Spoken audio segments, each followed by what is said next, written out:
В этом видео хочу рассказать, как отремонтировать кран с двумя барашками. Приобретал кран 1,5 года назад, начал подкапывать барашек, предназначенный под горячую воду.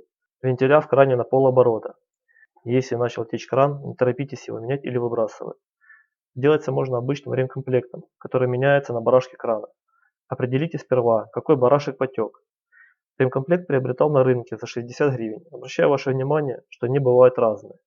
В моем случае покупал ремкомплект наугад и уже после покупки начал производить ремонт крана. После разборки убедился, что деталь не подходит, и пришлось ехать обратно на рынок, менять запчасть на подходящую. Отличие было в высоте втулки или штока, которая вставляется в вентиль крана. Перед покупкой обязательно замерьте высоту штока или возьмите с собой образец. Запчасть представляет собой небольшой бочонок с уплотнительными резинками, в которой есть пластиковая шторка. Простым движением в полоборота вентиля шторка закрывает подачу воды и наоборот.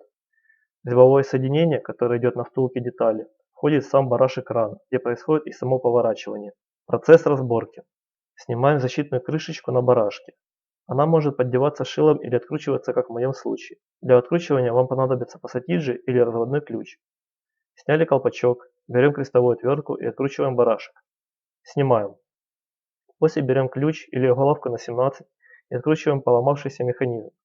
Из-за отложения солей все может хорошенько прикипеть, поэтому я зажал кран в тисках и открутил деталь. Деревянными брусочками упираем кран в тиски, чтобы не лопнул весь механизм. Собираем в обратной последовательности, ничего смазывать не нужно, просто крепко все затягиваем. Закручиваем, подсоединяем шланги для холодной и горячей воды и останавливаем на мойку. Для закручивания шлангов вам понадобится либо обычный рожковой ключ на 10, либо сточенный ключ на 10, так как обычный вы не подлезете. Еще подойдет семейный ключ из разряда ключей для ремонтов велосипедов.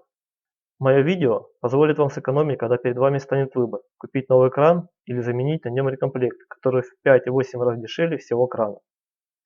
Кому видео было полезным, ставьте лайки.